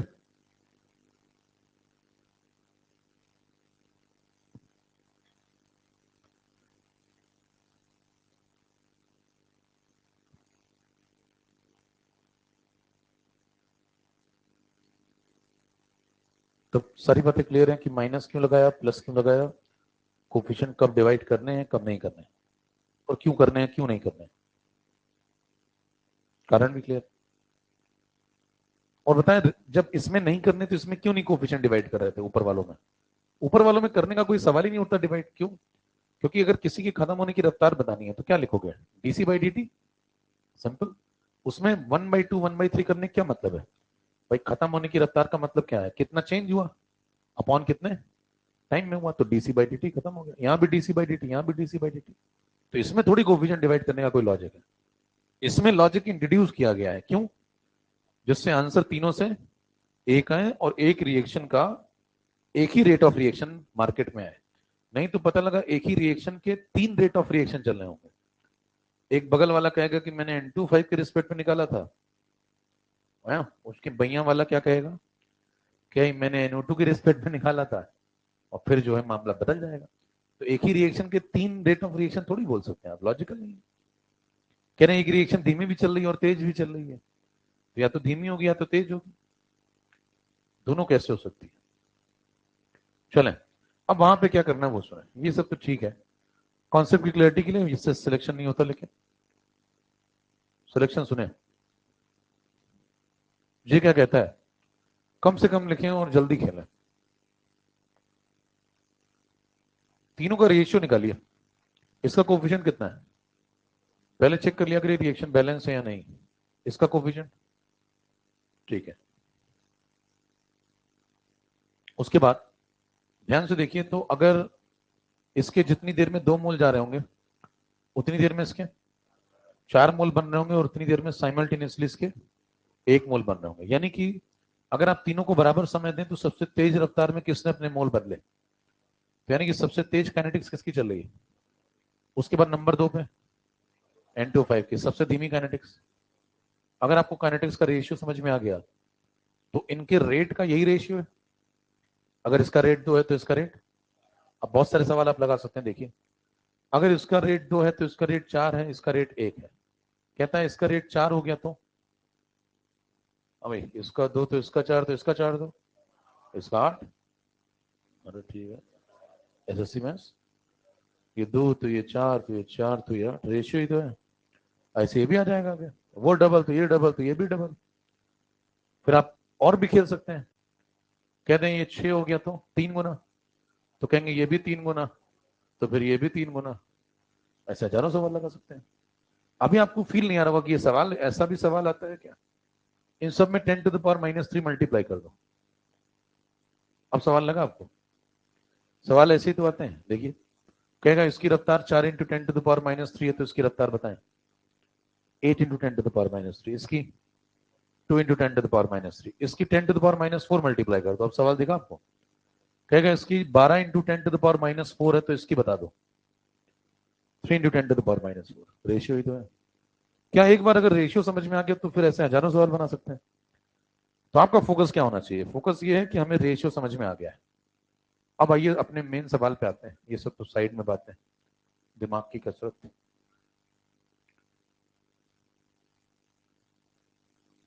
अब देखिए अपना सवाल क्या था। अपना सवाल था कि तीनों में से हमें किसी एक की रफ्तार पता है। देखिए जब तीन व्यक्तियों के बीच में रेशियो सेट हो जाता है, तो अगर तीनों में से किसी एक का एब्सोल्यूट आंसर पता लग जाए, क्या पता लग जाए? एब्सोल्यूट मतलब समझते हैं? खुद का। जैसे खुद का आपका वजन क्या है, वो एब्सोल्यूट है। उसके रिस्पेक्ट में है ना, सुनील के रिस्पेक्ट में आप कितने गुना भारी हैं, ये रिलेटिव, बराबर। तो आपको रेशियो मिल गया। अगर तीनों में से किसी का एब्सोल्यूट आंसर मिल जाए तो फिर बाकी दोनों का अपने आप मुंह खुल जाएगा। बताइए तीनों में से किसी एक का एब्सोल्यूट पता है आपको क्या? कैसे? NO2 का डेटा दिया है, इतने से बढ़ जाता है, इतने टाइम में बढ़ जाता है, तो ये टाइम इसमें डिवाइड कर दो। टाइम डिवाइड कर दोगे तो कितना हो जाएगा बताओ? ये हो जाएगा 0.4 10⁻⁻², तो बन जाएगा 4 इंटू 10 पावर। ये किसकी रफ्तार है? NO2 की। NO2 की निकाल ली आपने, लौट है। NO2 की रफ्तार है 4 इंटू 10⁻⁻3। अब बाकियों की निकालनी है रेशियो से। अब चेक करिए, थोड़ा दिमाग खर्च करिए। अगर इसकी रफ्तार 4 है तो इसकी रफ्तार 1 है, तो इसकी अगर 4 इंटू समथिंग तो इसकी 1 इंटू समथिंग, इसकी 4x तो इसकी 1x। खत्म हो गया ये इसका आंसर। इसकी 4 तो इसकी 2, तो इसकी 4x तो इसकी 2x। 4 into something 2 into something, ratio ही तो है। इसकी भी आ गई। तो क्या N25 का खत्म, O2 का खत्म। अब क्या पूछा है? रेट ऑफ रिएक्शन कैसे निकालते हैं? पर एंटिटी। ये रफ्तार जो आई है वो कितनी एंटिटी पे आई है? तो ये 2 डिवाइड कर दो इसमें, तो पर एंटिटी पे क्या आंसर है? ये रफ्तार कितनी एंटिटी पे आई है? 4, तो 4 डिवाइड कर दो इसमें, कितना आंसर आ गया? ये रफ्तार कितनी एंटिटी पे आई है? 1 डिवाइड कर दो। क्या तीनों से बराबर आंसर आ रहा है? यही तो चाहता था कि तीनों से एक सिमिलर रेट ऑफ रिएक्शन है। सवाल भी खत्म हो चुका है, सारी बातें भी दिख रही, कितनों की समझ में आ गई? सीधा झंडे। अब बताएं ये जो जुगाड़ है ये हर सवाल में चलेगा या सिर्फ इसी सवाल में चलेगा? हर सवाल में। कॉमन कॉन्सेप्ट है, क्योंकि मोल के रेशियो से ही काइनेटिक्स आई है, वो कभी गलत नहीं होगा। तो आपको बस हर बार क्या करना है? रेशियो सेट करना है। सेट करने के बाद तीनों में से या चारों में से या दो में से जितने भी लोग हैं, कोई एक की वैल्यू पता कर लें और फिर रेशियो से बाकी की वैल्यू अपने आप पता लग जाएगी। खींच।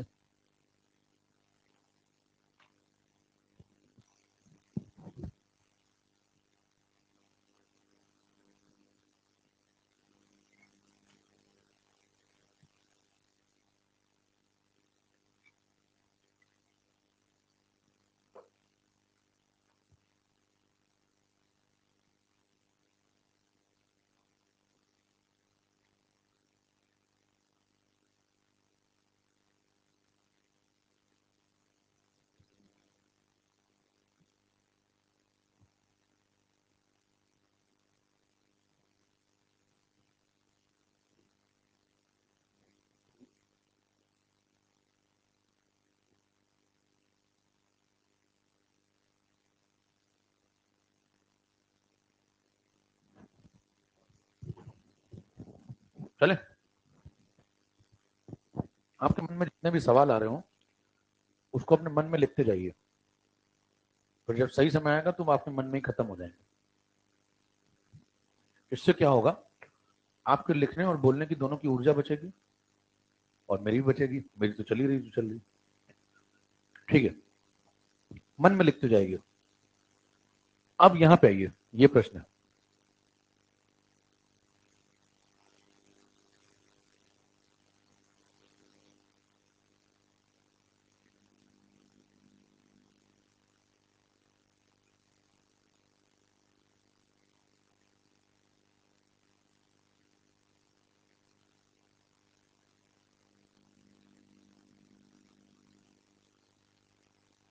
कीजिए।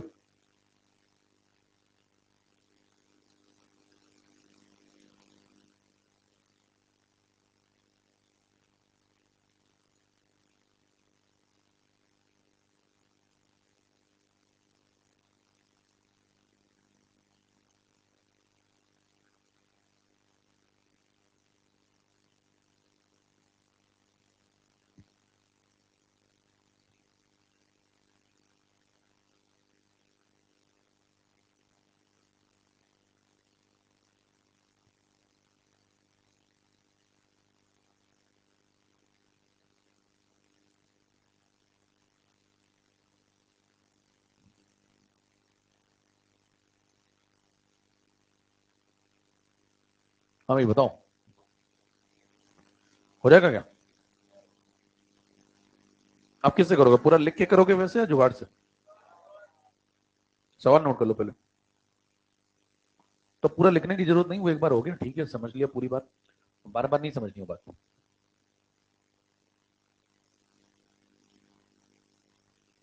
पिछले सवाल इस सवाल में कुछ अंतर? कुछ तो अंतर है। डेटा में क्या अंतर है, गिवन डेटा में अंतर बताओ, गिवन डेटा में क्या अंतर?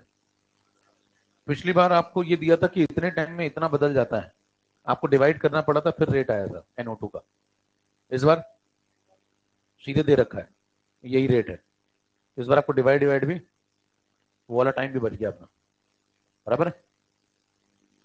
ठीक है, चलो भी शुरू करें। नोट कर लिया? आओ रिएक्शन देख लो।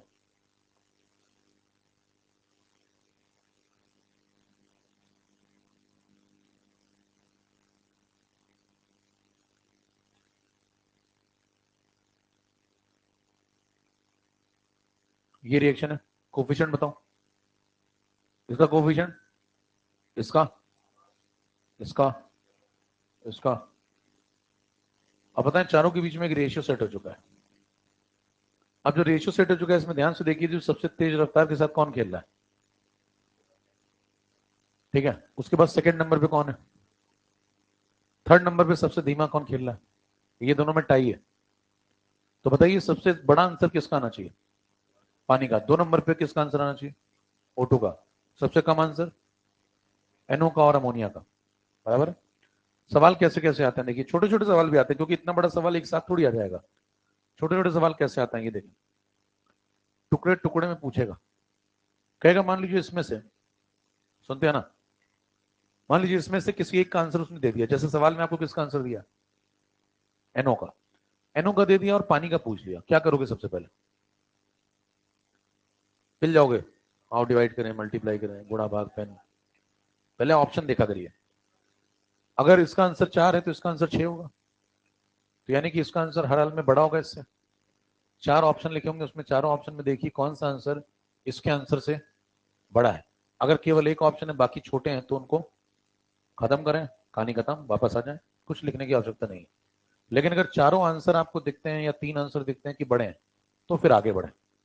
आगे क्या करें वो अभी आगे की बात, बराबर? लेकिन पहले ये चालाकी रखें।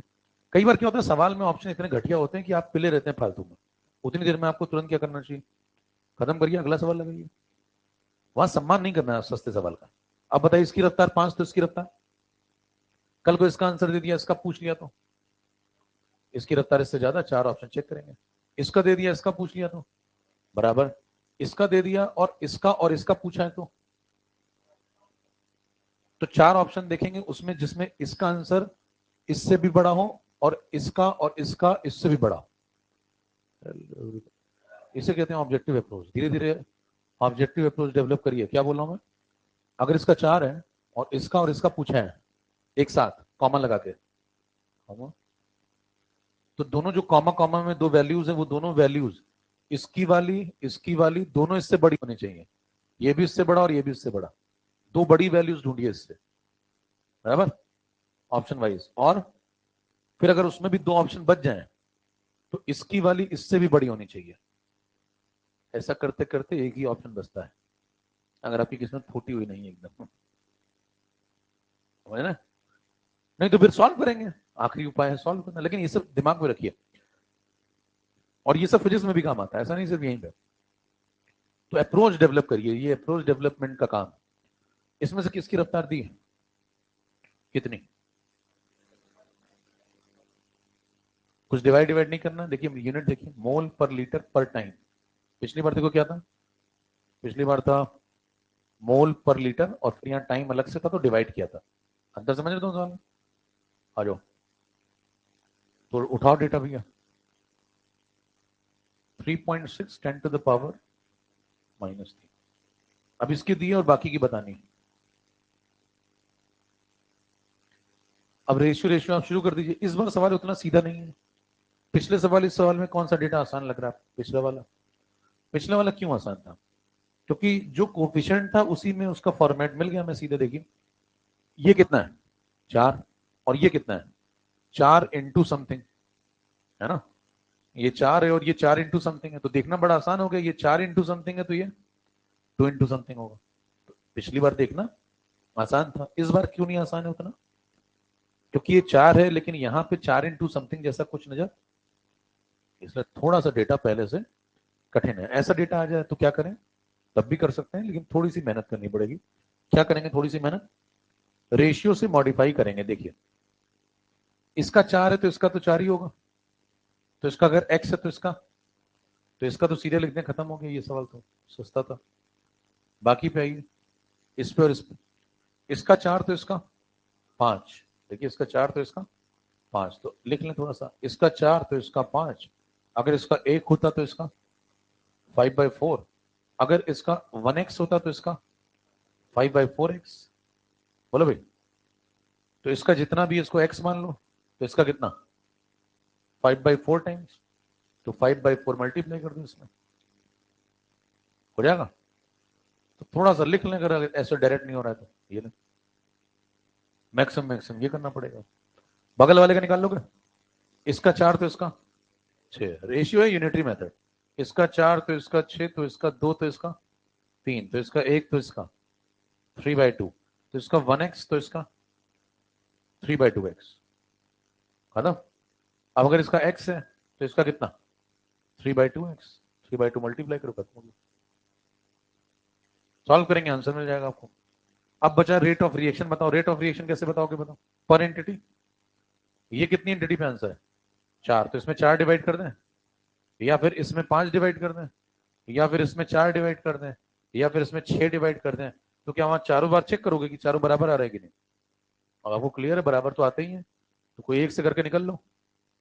इसमें 4 डिवाइड करो, 3.6 10 to the power -3 divide by 4। Answer बताओ। 0.9 10 टू द पावर -3।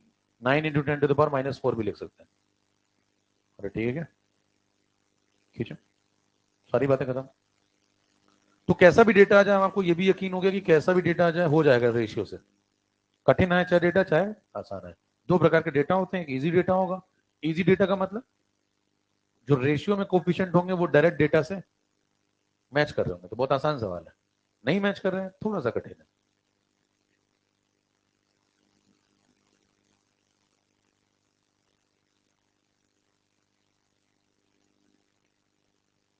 ये इसका हो गया पहला तरीका। दूसरे पे आइए। क्या डेटा को आसान नहीं है तो बनाया जा सकता है? आइए समझे तीसरा। तो ये समझ में आ गया पहला आपको। अब जो एडवांस सुने और तेज वर्जन।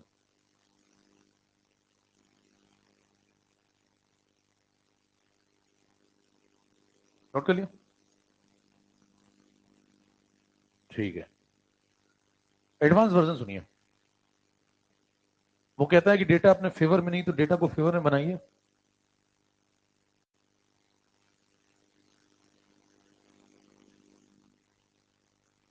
कैसे बनाएंगे बताएं? कोफिशिएंट लिखो।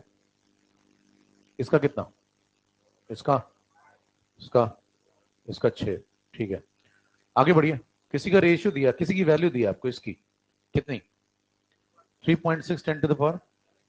थोड़ी देर के लिए वो जो 10 टू द पावर -3, इससे कह दो तुम थोड़ा बैठो साइड में, पहले इससे बात करते हैं। इसको ले आओ पहले। कह रहे फिर हमारा क्या होगा बाद में? फिर बाद में तुमको ले आएंगे। कह रहे सब में? कह रहे हाँ, यकीन रखो। अभी किससे बात कर रहा हूं? इससे कहते तुम आओ पहले। तो इससे कहा कि तुम्हारा जो डेटा है वो 3.6 है ना, बाकी तो वो आ जाएगा बाद में। कहने 3.6 को मैं ध्यान से देखूं तो पॉइंट वाइन में मेरे को दिक्कत आती, तो मैंने बोला 36। अब मेरा फोकस किस पे? 36 पे। 36 क्या होता है? 36 जो होता है वो 4x9 होता है।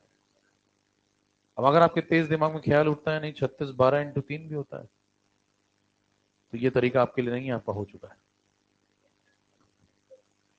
मैंने बोला 36 4x9 होता है, आपने कहा 12x3 भी तो होता है। अगर ऐसे प्रश्न आपके दिमाग में उठते हैं तो फिर आपका हो चुका है, पिछला वाला आपका था। सबके लिए सब कुछ नहीं होता मेरे दोस्त दुनिया में। ये लाइन ना समझना ही दुख का कारण है।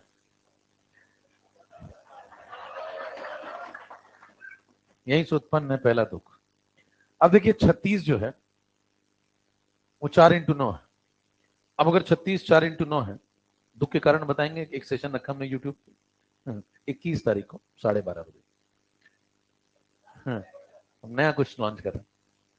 अब देखिए उसमें डीप बातें बताएंगे। तो ये जो 36 है, मैंने कहा 36 4x9 होता है, आपने बोला 12x3 होता है, तो मैंने कहा ये वाला छोड़ दीजिए।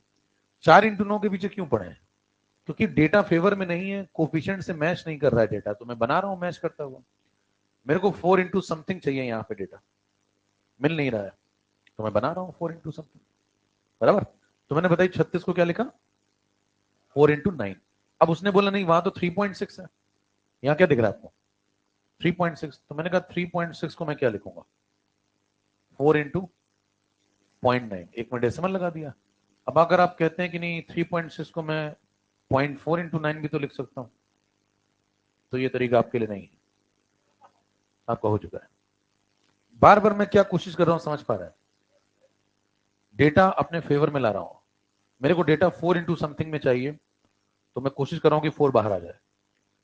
और ध्यान दीजिए, जैसे मैं 4 को यहां से बाहर निकालने में एक बार कामयाब हो गया, तो अब मैं 3.6 की जगह क्या लिखूंगा? 4x0.9। तो बताइए ये जो 3.6 है, ये मेरे लिए 3.6 नहीं है, कितना है? अब ये मेरे लिए 4x0.9 है। अब अगर ये वाला बताइए 4x0.9 है, तो क्या आप रेशियो रेशियो खेल सकते हैं? बताइए कैसे खेलेंगे? इसका वाला अगर 4x समथिंग, तो इसका वाला 6x समथिंग, समथिंग सेम होना चाहिए ना जी। तो इसका वाला 4x0.9, तो इसका वाला 6x0.9, तो इसका वाला 5x0.9, तो इसका वाला 4x0.9। तो क्या चारों आ चुके हैं? तो लिखते जाओ भाई। ये वाला हो गया 4x0.9, ये वाला 5x0.9, ये वाला 6x0.9। रेशियो ही तो है। 10⁻³ कह रहा है, मैं भूल गया। कह नहीं, तुम्हारा ही है बस आखिरी का। कह रहे सब में मल्टीप्लाई कर दो। उसको हटाया था ना हमने शुरू में, सब में मल्टीप्लाई कर दो। चेक करिए सारे आंसर आ चुके हैं। कम से कम लिख के आप ज्यादा से ज्यादा काम कर सकते हैं। ये सब तो दिमाग में करना है ना। ये सब जो लिख रहे हैं ये सब तो घटना स्थल पे थोड़ी लिखेंगे ये सब बातें वहां पे। नहीं तो ऐसे आपको ले जाएगा उठा के, आइए प्लीज। ये सब दिमाग में करिए। 36 4x9 होता है, 3.6 4x0.9 होता है, ये सब दिमाग में करिए। वहां क्या करें? वहां सिर्फ ये लिखिए, ये 4x0.9 है तो ये 6x0.9, ये 5x0.9, और ये 4x0.9। खत्म हो गया साहब। चेक करिए। अब आप कहेंगे रेट ऑफ रिएक्शन तो आया ही नहीं, तो उससे को ध्यान से देखो, रेट ऑफ रिएक्शन 4 बार आ चुका है। इसके अंदर से 4 हटा दो, जो बचेगा वही तो रेट ऑफ रिएक्शन है। पर एंटिटी करोगे तो ये डिवाइड करोगे ना। इसके अंदर से क्या हटा दो? 5 हटा दो, ये जो बचा यही तो रेट ऑफ रिएक्शन है। इसके अंदर से क्या हटा दो? 4 हटा दो, जो बचा वो रेट ऑफ रिएक्शन है। इसके अंदर से 6 हटा दो, जो बचा है वही तो क्या रेट ऑफ रिएक्शन 4 बार आ चुका है? रेट ऑफ रिएक्शन की वैल्यू बताओ। 0.9 इंटू 10⁻। कितने लोग को पूरा सवाल समझ में आ गया? सीधा झंडे का। इससे तेज आप कुछ भी अगर सोचने की कोशिश करें तो बकवास। कल आपकी क्लास 3:25 PM पे लगेगी। 3:25। अभी कैसे लग रही है? अभी 5 बजे लगती है, कल 3:25 पे लगेगी।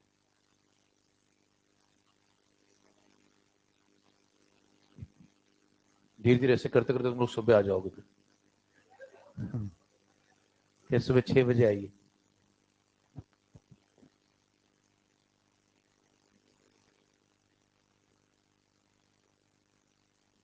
तो ये सबसे तेज था, खत्म मामला। तो कभी भी रेशियो अगर आपके फेवर में नहीं तो रेशियो को फेवर में बनाना सीखिए, और अगर फेवर में है तो बहुत अच्छी बात है। अक्सर नीट में जो प्रश्न आते हैं उसमें रेशियो आपका फेवर में ही होता है, वो पहला वाला वर्जन बहुत यूज करते हैं, ये वाला तो बहुत कम ही जरूरत पड़ेगी। चले,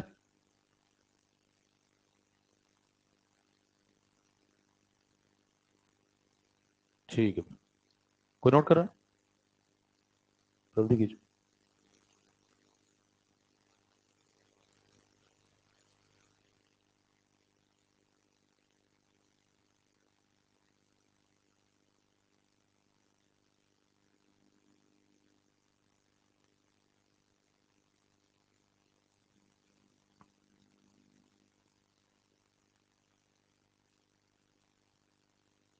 ये पढ़े,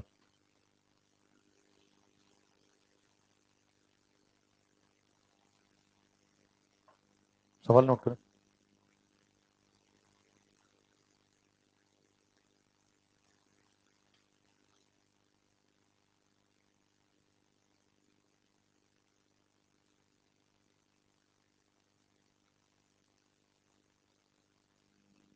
यहाँ पे रेट ऑफ H2O2 है।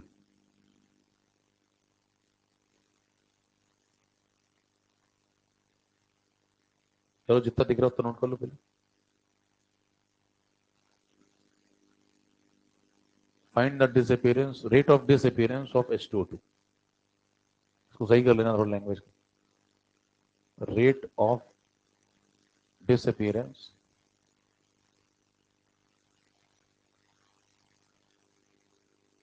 Of H2O2।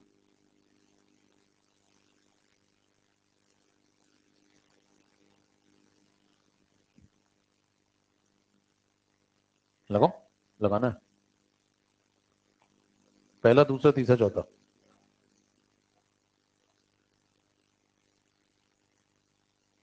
कितने को पहला, पहला सीधा, पहला किसका सीधा, दूसरा, तीसरा, चौथा, बाकी का पांचवा है। मैं सवाल नोट कर लूं पहले, बाकी तो ठीक है। जल्दी सवाल नोट करो फटाफट।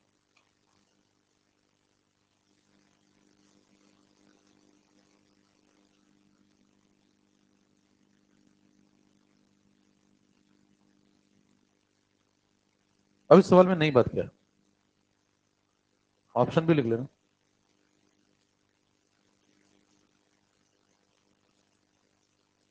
चले, हो गए नोट, सुने ध्यान से। यहां थोड़ा सा लैंग्वेज सही कर ली। रेट ऑफ डिसअपियरेंस है H2O2 का। अब पढ़े सवाल में क्या कह रहा है। सवाल में कह रहा है कि अगर O2 के बनने की रफ्तार इतनी है तो फिर H2O2 के खत्म होने की रफ्तार कितनी है। आसान भाषा में यही सवाल है, ये चार ऑप्शन है। रिएक्शन लिखें। Reaction is bar 2H2O2 gives 2H2O plus 1O2। दो कौन से व्यक्ति आपको कनेक्टेड दिखाने हैं, एक H2O2 और एक O2, क्योंकि एक का डेटा दिया और एक का पूछा है। तो ये और ये, इन दोनों में कनेक्शन ढूंढिए, बाकी को छोड़ दें, इसको छोड़ दें थोड़ी देर, इसको क्यों देखेंगे फालतू। तो बताएं अगर इसके 2 मोल जाते हैं तो इसका 1 मोल बनता है। तो अगर H2O2 के 2 मोल जाएंगे तो उतनी देर में O2 का 1 मोल बनेगा। ये बिल्कुल सही बात है। ये कौन सा रेशियो है, मोलर रेशियो। तो अगर आप इनकी रफ्तारों के बीच में रेशियो देखेंगे तो आपने अभी तक जो पढ़ा उसके हिसाब से अगर इसकी रफ्तार 1 है, इसकी रफ्तार अगर 1 है तो इसकी रफ्तार 2 होनी चाहिए। तो अगर इसकी 1 तो इसकी 2, तो अगर इसकी 32 तो इसकी 64, इसकी 3.2 तो इसकी 6.4। ऐसा करते हुए जैसे आप पहला आंसर टिक करेंगे तुरंत आपको ले जाएगा नाली के रास्ते से। आप पीछे से आइए, आपकी जान को खतरा है, बीच पेपर में उठा ले जाते हैं। अब देखिए क्या करेंगे फिर वहां पर। अभी तक तो आप यही कर रहे थे ना, अभी तक देखिए ये जो पीछे प्रश्न चल रहे थे इसमें तो आप यही कर रहे थे। ये कौन सा रेशियो हुआ करता था ये जो आप लिख रहे हैं, ये मोलर रेशियो ही तो था, देखिए। तो मोलर रेशियो ही तो सवाल में यूज होता था, पिछले सवाल में भी यही था। देखो ये कौन सा रेशियो था, ये मोलर रेशियो ही तो था। तो अभी तक आप जो यूज कर रहे थे वो मोलर रेशियो कर रहे थे, लेकिन अचानक से आपने उसको यूज करना बंद कर दिया, क्योंकि आप यूनिट देखें थोड़ा। बताएं इसकी जो यूनिट दी है, मोल पर लीटर पर टाइम रेट, और जो आंसर आपको निकालना है वो भी किस में निकालना है, ये आंसर की यूनिट क्या है, मोलैरिटी पर टाइम। मोल पर लीटर को मोलैरिटी बोल दो, मोलैरिटी पर टाइम, मोलैरिटी पर टाइम, मोलैरिटी पर टाइम, मोलैरिटी पर टाइम। आगे वाले सवाल में, इस वाले सवाल में क्या भैया, इसमें वही है। इन सब की यूनिट क्या है बताओ, इस आंसर की यूनिट क्या है, मोलैरिटी पर टाइम। जितने भी आंसर है सबकी एक यूनिट है, मोलैरिटी पर टाइम। लेकिन अब जो सवाल है उसमें क्या है, अब मामला हो गया केजी पर टाइम, यानी कि वो समय के साथ मास का वेरिएशन देखना चाहता है। मैंने आपको पहली क्लास में बताया था जब काइनेटिक्स शुरू की थी पिछले में, कि समय के साथ सबसे पहले क्या बदलता है, अमाउंट। फिर क्या बदलता है, अमाउंट का मतलब मास। फिर क्या बदलता है, तो समय बदलेगा, समय के साथ मास बदलेगा, मास का मतलब फिर मोल बदलेंगे, फिर मोल का मतलब कंसंट्रेशन बदलेगा, गैस है तो फिर प्रेशर भी बदलेगा। फिर मैंने आपसे कहा था कि ये सब वेरिएबल्स हैं, ये डिपेंडेंट वेरिएबल हैं। तो एक सवाल मास पे बन सकता है, एक सवाल मोल और कंसंट्रेशन पे बन सकता है, और एक सवाल प्रेशर पे भी बन सकता है। तो कुल मिला के कितने वेरिएशन होते हैं, 3। अभी तक आप जो लगा रहे थे वो ये वाला लगा रहे थे, इस बार जो सवाल है वो ये वाला है। इस बार वो मास रेशियो से खेलना चाहता है, क्योंकि देखें यहाँ पे भी क्या है, केजी पर मिनट, और यहाँ जो पूछा है वो भी क्या है, केजी पर मिनट। मतलब वो मास मास का वेरिएशन देखना चाहता है। और अगर आप उसको मोल मोल का वेरिएशन पकड़ा के चले आएंगे तो मोल के हिसाब से तो सही होगा, लेकिन मास के हिसाब से गलत होगा।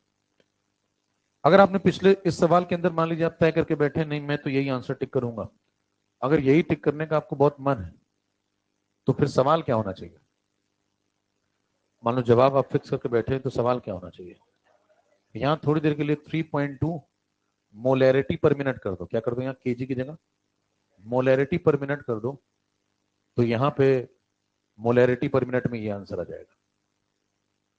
बस समझ रहे हैं।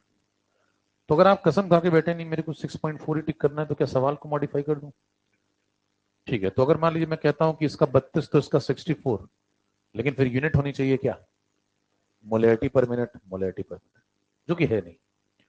तो इस बार वो आंसर तो नहीं है, समझ गए वो आंसर कब होता, मतलब वो भी गलत नहीं है। अगर आपसे कोई पूछे कि बताइए ये वाला आंसर यहाँ पे होता तो फिर यहाँ पे क्या होता, यहाँ यही होता। तो अभी तक जो आप पढ़ रहे थे वो गलत थोड़ी है, वो अभी भी लग रहा है, लेकिन यूनिट बदल गई है। तो आप ये नहीं टिक करेंगे, पहली चीज समझ गए। अब अगर आप ये समझ गए तो बताइए फिर अब वेरिएशन में क्या आ चुका है, मास। तो क्या फिर से बहुत ज्यादा सॉल्व करना पड़ेगा, नहीं। मोलर रेशियो को मास रेशियो में कन्वर्ट कर लेंगे। एक मोल O2 का मास बताओ, एक मोल O2 का मास 32 ग्राम O2।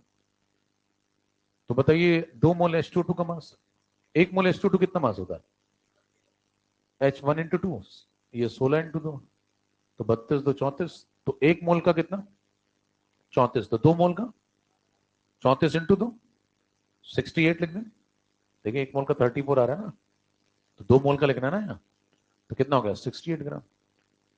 अगर कोई व्यक्ति आपसे कहे कि काइनेटिक्स को जरा समझाओ नए तरीके से, तो क्या मैं ये कह सकता हूं, काइनेटिक्स देखिए बहुत तरीकों से काइनेटिक्स समझाई जा सकती है। ये कौन सा रेशियो है, ये मास रेशियो। काइनेटिक्स समझाने के तरीके देखिए, जितने टाइम में मैं जितने सेंटेंस बोल रहा हूं पहले वो सही बोल रहा हूं, जितने टाइम में H2O2 के 2 मोल जाएंगे उतने टाइम में O2 का 1 मोल बनेगा, सही है। जितने टाइम में H2O2 के 68 ग्राम जाएंगे उतनी देर में O2 के 32 ग्राम बनेंगे, सही है। अरे ठीक है, दोनों बातें ठीक है। अब गलत बातें सुनिए, जितनी देर में H2O2 के 2 ग्राम जाएंगे उतनी देर में O2 का 1 ग्राम बनता है, गलत बात है। रेशियो सही है लेकिन रेशियो मोल का है, आपने मास पे लगा दिया। चलो, और एक और गलत बात सुनना चाहेंगे, जितनी देर में H2O2 के 68 मोल जाते हैं उतनी देर में O2 के 32 मोल बनेंगे, गलत बात है। मास का रेशियो है, आपने मोल पे लगा दिया, समझ रहे हैं। तो जिसका है उसी के साथ खेलेगा ना, अपना अपना खेलिए, ठीक है। तो बताइए सही बातें क्या और गलत बातें समझ रहे हैं? सही बात में मास का ये रेशियो होना चाहिए और मोल का ये रेशियो होना चाहिए। अगर कि मोल के रेशियो में आपने ये वाला बोल दिया तो गलत है, मास के रेशियो में आपने ये वाला बोल दिया तो गलत है। अरे ठीक है क्या? अब सवाल बहुत छोटा सा, इसके आगे तो बताइए, अगर ये 32 तो ये 68, अगर ये 32 बनेगा तो ये 68 जाएगा। तो काइनेटिक्स क्या कहती है, जितनी देर में H2O2 के 68 ग्राम जाते हैं उतनी देर में O2 के 32 ग्राम बनते हैं। तो यही तो इनकी काइनेटिक्स का रेशियो है। तो इसके ग्राम बने तो उसके ग्राम जा रहे हैं, तो इसके अगर केजी बनेंगे तो इसके इतने, रेशियो ही तो है, इधर केजी तो इधर भी। अगर उधर केजी करेंगे तो इधर मिलीग्राम कर देंगे तो फिर गलत हो जाएगा, क्योंकि रेशियो बिगड़ जाएगा। जो उधर करें वही इधर भी करें। इधर अगर पर मिनट लगाएंगे तो इधर भी पर मिनट लगाए, रेशियो ही तो है। अब उधर पर मिनट लगा के इधर पर सेकंड लगा देंगे तो भी, उधर डेसिमल लगा दें 3.2 तो इधर भी रेशियो ही तो है। वो 3.2 तो ये 6.8 आंसर आ चुका।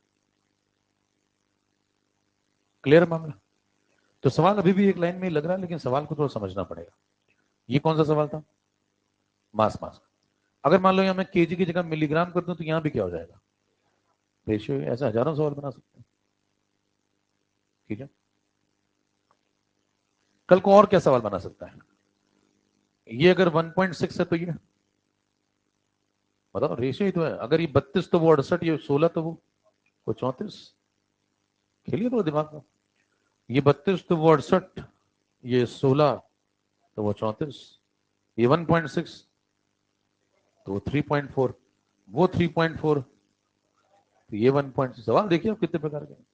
वो 3.4 तो ये 1.6, वो 34 तो ये 16 तो वो 17 तो ये 8।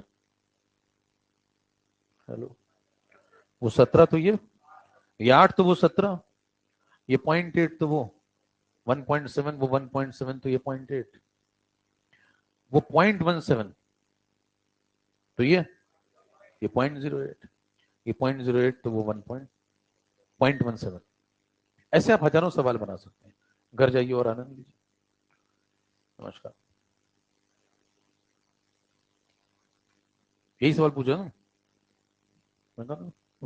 सही समय आने पे आपको और सवाल का जवाब मिल जाएगा। तो आपको मन में जो भी प्रश्न उठे उसको मन में लिखते जाया करिए। मन ही मन में खत्म हो जाएगा और किसी के मन को पता भी नहीं चलेगा। नमस्कार।